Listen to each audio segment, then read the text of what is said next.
జెప్టోలో 150 rupees free cash చూపిస్తుంది నేను ఈ వీడియో పెట్టేప్పటికి. ఒకవేళ మీకు కూడా ఉందేమో చెక్ చేసుకోండి. మినిమం కార్ట్ వాల్యూ కూడా లేదు.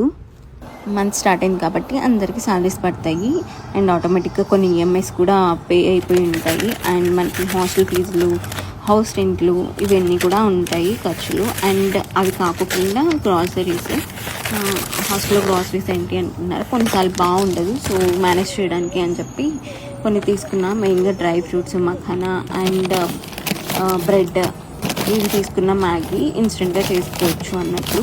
చూడాలి ఎంతవరకు చేస్తాను నేను. స్విగ్గీ, ఇన్స్టామార్ట్ అండ్ జెప్టోలో తీసుకున్నా. బోత్ 1.5 రూపీస్ ఏవో జెప్టో క్యాష్ ఉంది అండ్ రెండిట్లో కలిపి. సో వేస్ట్ చేయకుండా రెండు ఈక్వల్గా చేసి తీసుకున్నాను. మీరు ఎలా ప్లాన్ చేసుకుంటారు, మనీ మంత్ శాలరీ వచ్చాక ఎలా సేవ్ చేసుకుంటారు అనేది do let me know in the comments. And మీరు కూడా ఇలానే ప్లాన్ చేస్తారా? క్యాష్ బ్యాక్లు వచ్చేలా చూసుకుంటారా? ఆబ్వియస్లీ ఇలానే చేస్తారు.